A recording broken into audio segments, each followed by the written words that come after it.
Welcome back to Conflicts of Interest. This is episode 702, and today is October 31st, 2024. Hope everybody is having a good Halloween. I'm the host here, Kyle Anzalone. Good amount of news to get through on today's show, so I'm going to hop right into it. Just want to remind people to share the show. It's hosted at the Libertarian Institute, where I'm the news editor. So I write a news story for the Institute every day. I do this podcast. I put out the news roundup, and I also do the Libertarian Institute Daily Debrief, which is our email that we send out that you can sign up for on our homepage. Show is also posted at antiwar.com, where I'm the opinion editor. So I put together the viewpoints and the spotlight article for that site every day. And then you can find the show if you want the video version, YouTube, Rumble, and Odysee. Subscribe if you want to watch the show daily. Just make sure if you're listening on YouTube, you hit that alarm bell, or they're not going to let you know when a new episode is out. And the show is up anywhere you can listen to podcasts. Now you can follow me on Twitter at KyleAnzalone_, which is where I post all my work and most of the stories we end up talking about here on the show. All right, everybody, let's get into it. The first story I wrote for the Libertarian Institute yesterday: Boeing overcharged Pentagon for spare plane parts, including soap dispensers, at 8,000% markup. So a report from the Pentagon's Inspector General found that Boeing massively overcharged the Department of Defense for spare parts on the C-17 Globemaster. The overcharging included the pricing of replacement soap dispensers at 80 times the market value. So the report explains, specifically for 46 spare parts we reviewed, the Air Force paid fair and reasonable prices for nine, just 20%. Right. So this is the crazy part about this. It's not even that the soap dispensers are, everything else costs, what it costs, and the soap dispensers were what was overpriced. No, the entire plane is overpriced. And I remember when I was a kid, I saw the movie Independence Day, and I really liked that movie. And the father of the main guy in that movie, he's on Air Force One at one point, and they're talking about Area 51. And he says something along the lines of, think it costs $50,000 for a toilet seat, $100,000 for a hammer.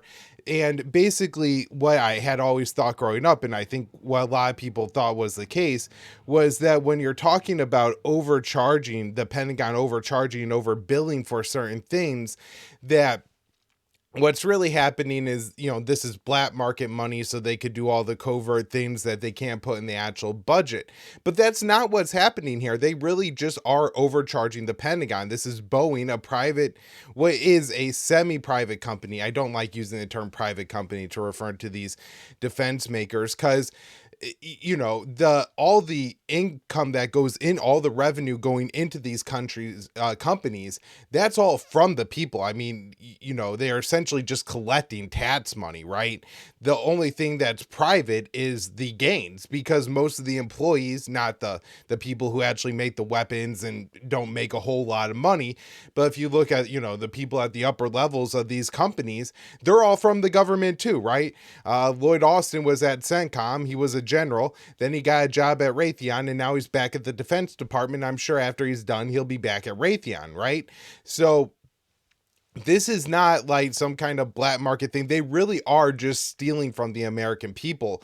And look, the Pentagon does such a poor job. Again, it's not just like a couple things are overpriced and, okay, this is a, $34 billion sole source project to Boeing. And yeah, we overpaid for this and that and the other thing. But generally speaking, everything was okay. They're just looking at a very small sample here. 46 spare parts. They only paid the correct amount for 9 of those 46. So that's crazy. The report continues, we could not determine whether the Air Force paid fair and reasonable prices for 25% spare parts, and that's over half of what they looked at. And the Air Force did not pay fair and reasonable prices for 12 spare parts, or 26%. So they overpaid more than they paid correctly. for these spare parts. Unbelievable. So the Inspector General found that the overpayments to Boeing totaled about $1 million. And again, you might say, oh, that doesn't sound like a lot of money. Well, they're really only looking at about $46 million or so here, I think it looks like. And so $1 million, well, you might say on a $34 billion project, that's not a lot. But again, this is just a small sample of what they're looking at. And this is also what they just uncovered. For most of the parts, they couldn't even determine if a fair and reasonable price was paid. So it's quite possible that the number is far higher on the overpayments. This is just the little bit, the tip of the iceberg that the American people get to see. So the Pentagon has awarded Boeing over $34 billion in sole source contracts for the C-17 Globemaster III program since 2011. The Department of Defense audit was limited to looking at a small number of spare parts. Price gouging and overcharging is an issue for the Pentagon. The Department of Justice recently announced that Raytheon would pay a $1 billion fine related to bribery and overpricing. The Department of Justice press release on the schemes explained these schemes to defraud caused the DoD to pay Raytheon over $111 million more than Raytheon should have been paid on the contracts. There exists a revolving door between the Department of Defense and the weapons makers that receive hundreds of billions of dollars in contracts from the Pentagon each year. Current Secretary of Defense Lloyd Austin previously serves as executive at Raytheon after he left the military at the rank of general. And of course, this isn't anything new. Patrick Shanahan and a few other of the Mattis from the Trump administration also left the defense contractor industry to become Secretary of Defense, and I'm guessing that Trump's next Secretary of Defense will likely be pulled from the reins of the board of one of these defense makers as well. All right, so next up here, this is the Libertarian Institute Daily Debrief from October 30th. I titled this one, A Nasty Lie Told by the Political Elite. So I write, since the start of the war in Ukraine, the elites in Washington have presented themselves as the saviors of the Ukrainian people because they used American taxpayer funds to send weapons to Kiev. However, these are the people who have fed hundreds of thousands of young Ukrainians to a meat grinder, a war that never needed to be fought.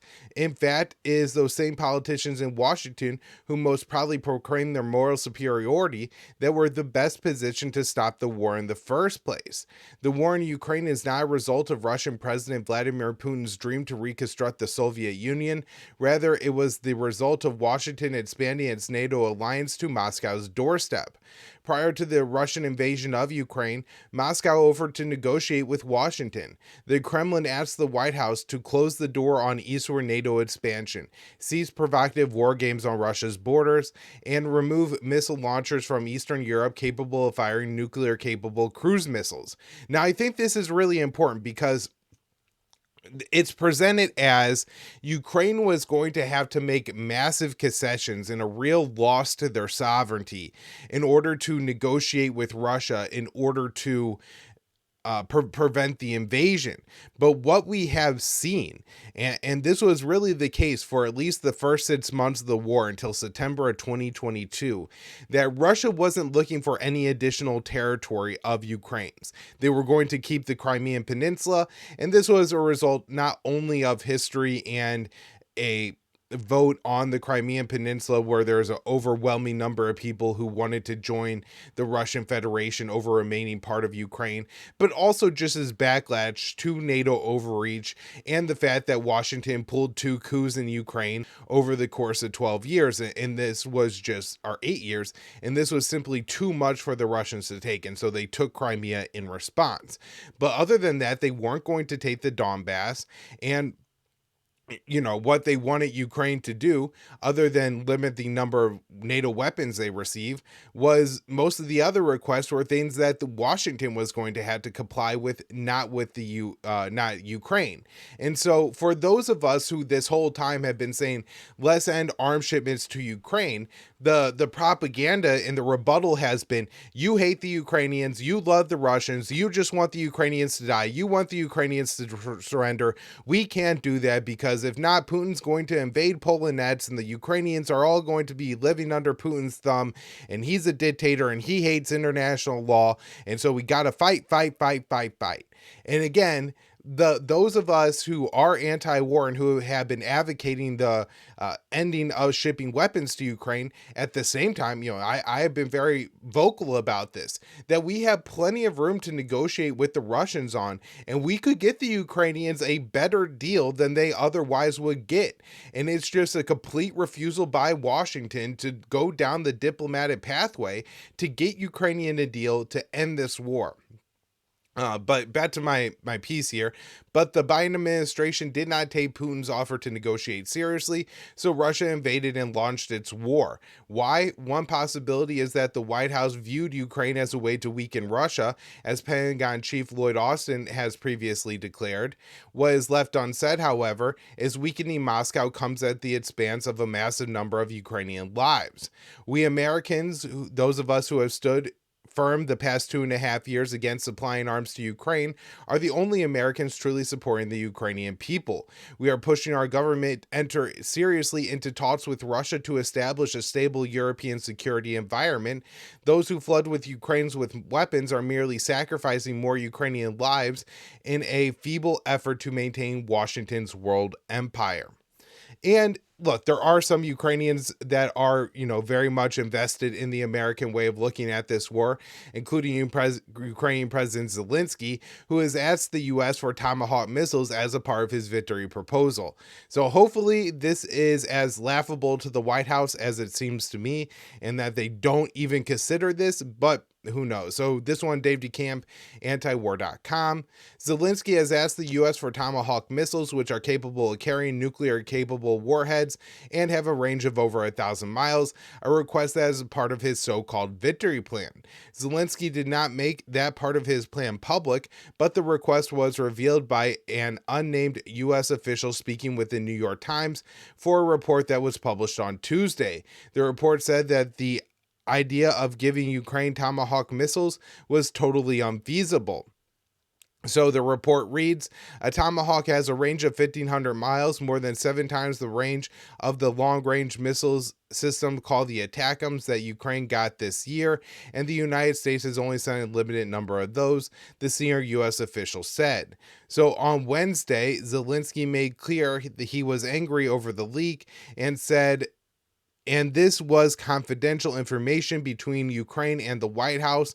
How should we understand these messages? So it means between partners, there's nothing confidential. And it's interesting that Zelensky's upset about this. When I first read the story, my initial guess was that Ukraine had leaked this. And I thought that Zelensky's strategy was, okay, Tomahawks are actually unrealistic and we're not going to get Tomahawk missiles.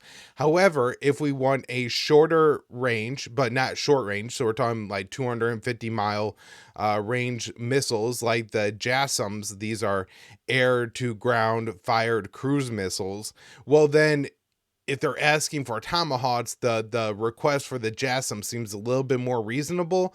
So that's kind of what my thinking is of what Zelensky is thinking here, or what Zelensky was thinking. Like if Netanyahu had done this, or if this had been a story about Israel, I would have assumed that the Israelis would have leaked this, not necessarily thinking they're going to get everything they want, but knowing that this alters the political discourse in America to become, should we give Ukraine Tomahawks or not?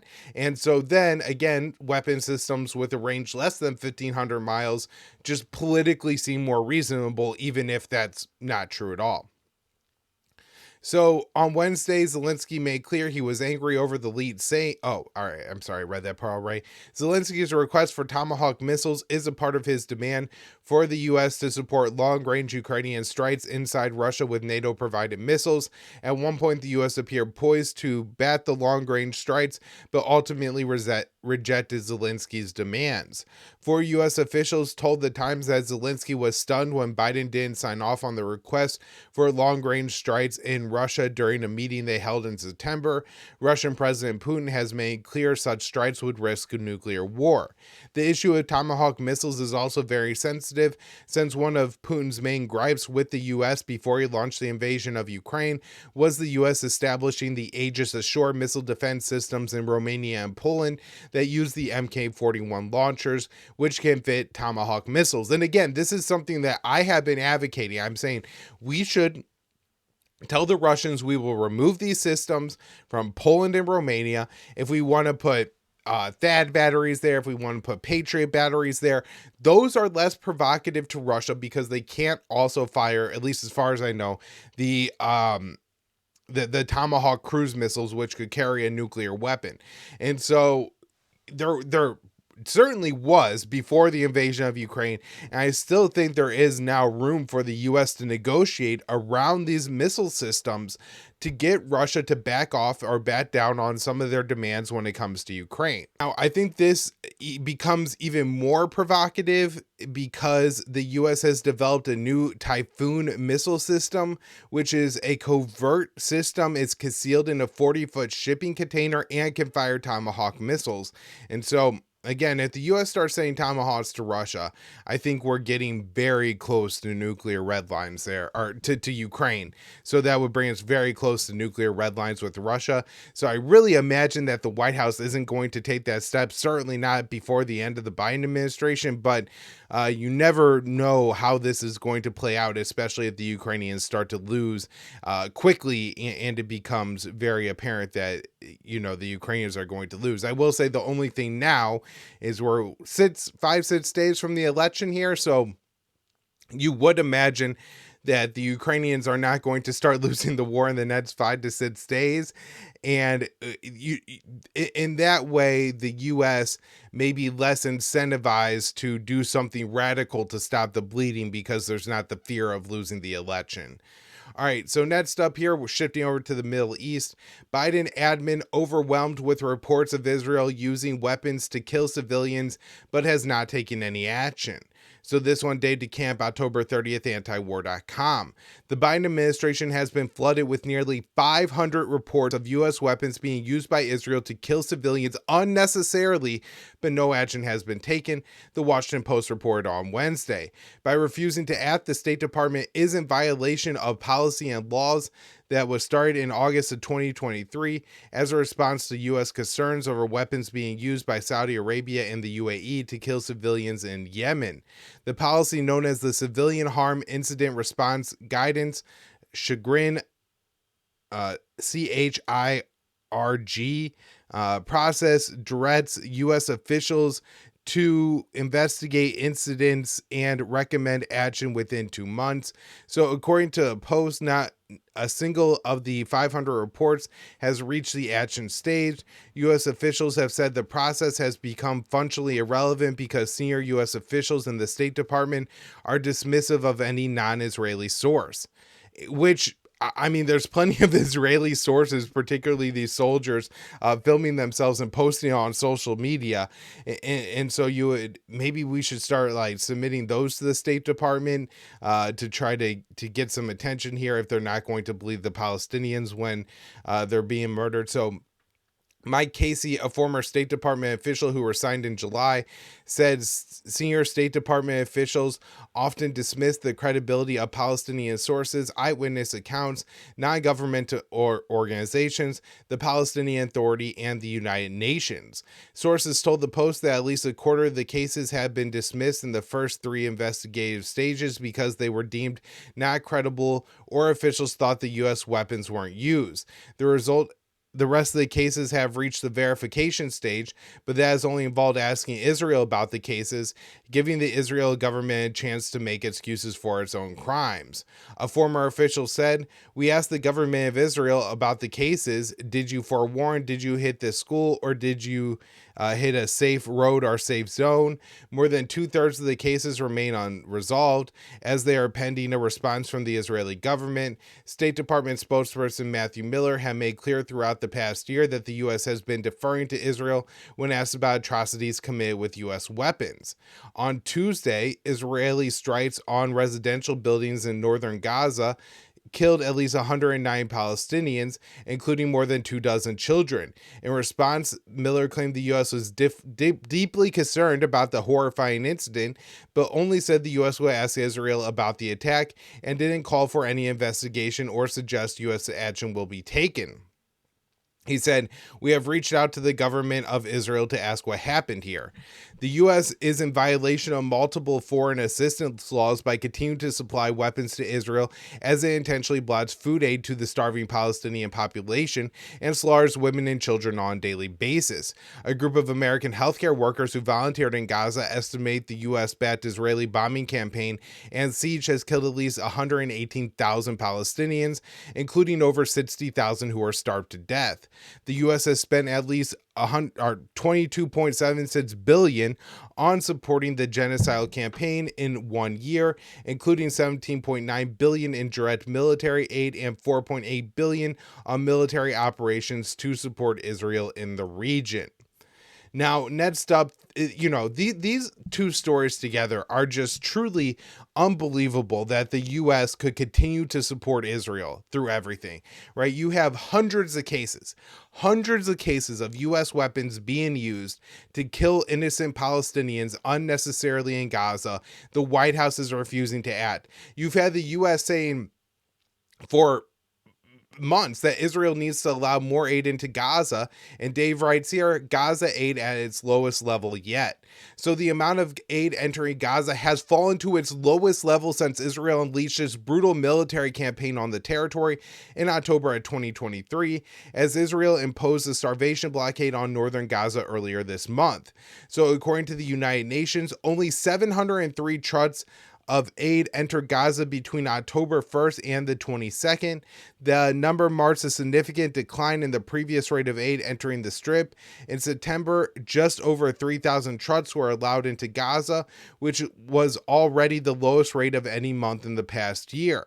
The decline in aid deliveries has continued despite a letter the U.S. sent to Israel on October 14th that gave Israeli officials 30 days to ease the starvation blockade, a decline that comes after U.S. presidential deadline that is set after U.S. presidential elections.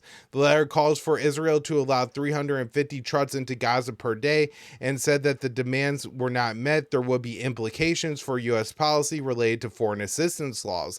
But the letter did not explicitly say the U.S. would cut off military aid, and the State Department has refused to say if there would be any consequences.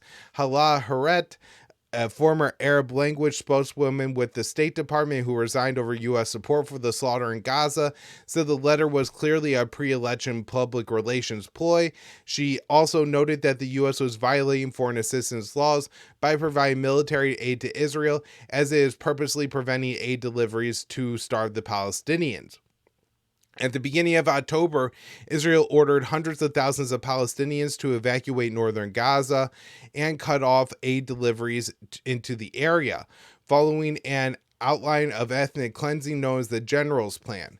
Very few aid trucks have entered northern Gaza since then, but none have reached Jabalia and the towns around it where Israeli military has focused its assault. So the UN's Undersecretary General for Humanitarian Affairs recently warned that the entire population of northern Gaza is at risk of dying due to the siege imposed by the Israeli operations, which have targeted hospitals and buildings sheltering displaced Palestinians. She added, when Israeli forces are doing in the besieged North Gaza cannot be allowed to continue. Shelters have been emptied and burned down. Families have been separated, and men and boys have been taken away by the truckload. And you wonder where those men and boys are going. It's likely that they're going to some sort of just absolutely brutal camp somewhere where they're going to be tortured. All right, next up, this one, Dave DeCamp, antiwar.com, October 30th. Northern Gaza's Bet Lahai declared a disaster zone amid constant Israeli strikes. So the northern Gaza city of Bet Lahina was declared a disaster zone on Wednesday amid relentless Israeli strikes and a total siege that has shattered the infrastructure. So the municipality said in a statement, according to Al Jazeera, we declare that the city is a disaster area due to the Israeli war of extinction and siege, and it has no food, water, hospitals, doctor services, or communications. The declaration came a day after Israeli attack on a single residential building killed at least 109 people, including 24 children, and wounded many more. On Wednesday, Wafa reported that at least 14 civilians were killed by fresh Israeli shelling of the city. The city has been under complete siege since early October as a part of an ethnic cleansing campaign Israel is attempting to carry out in northern Gaza. The hospital in the city has also come under attack, leaving it unable to treat wounded Palestinians. Rescuers with Gaza's civilian defense force are also unable to operate in the city. A doctor at the hospital said, "Whoever is injured just lies on the ground, and whoever is killed can't be transported except by mule-drawn cart." Israeli strikes were reported across parts of Gaza on Wednesday. 7 people were reported killed by Israeli strikes on 2 houses in the southern city of Khan Yunis, and 6 were killed in central Gaza in 2 separate attacks on tents sheltering displaced Palestinians. Gaza's health ministry said the death toll said in its death toll update, which is releases about midday, that 102 Palestinians were killed and 287 were wounded by Israel's assault in the previous 24-hour period. The ministry counts bodies that are brought to hospitals and morgues and doesn't account for Palestinians who are missing under the rubble. The ministry said the latest violence brings the death toll since last October to 43,163 and the number of wounded to 101,510, which of course is a pretty large undercount. So, last story up here today. Israel begins a intense attack on major Lebanese city of Baalbek. So Jason Ditz writes here for antiwar.com. Earlier today, Israel issued a total evacuation order for the entire Lebanese city of Baalbek, a major eastern city and metro area with a population of over 200,000. It is a very ancient city, a UNESCO World Heritage Site, and home to many historic ruins, which are included in the evacuation orders. It's impossible for an ancient, densely populated city to evacuate its entire population in a couple of hours. Nonetheless, Israel began attacking targets across the city shortly after the evacuation order was issued. As the population began scrambling from the city, it witnessed airstrikes along the same roads that were labeled evacuation routes, a very similar strategy that we've seen Israel employ in Gaza.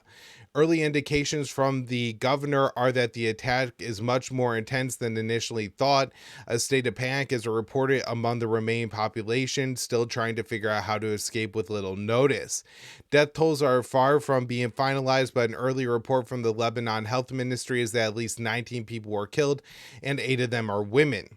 Several videos show strikes on diesel fuel tanks causing major explosions, but it's not clear what is actually being targeted. Further reports indicate that residential areas have also been hit, which is par for the course in the current Israeli air war. Eastern Lebanon's Bekaa Valley, where Baalbek is located, has been the subject of many Israeli airstrikes, and a large number of civilians have been killed or wounded. While eastern Lebanon has a substantial Hezbollah presence, there's little signs the airstrikes are targeting Hezbollah specifically, and many indications they're hitting unrelated targets. The international community has grown increasingly critical of Israel for targeting civilians and UN peacekeepers, though Israel maintains its limits on collateral damage. The evidence is that it is killing disproportionate numbers of civilians. All right, and that is where I'm going to wrap up the show for today. Thank you all so much for tuning in. We'll be back with one more episode this week.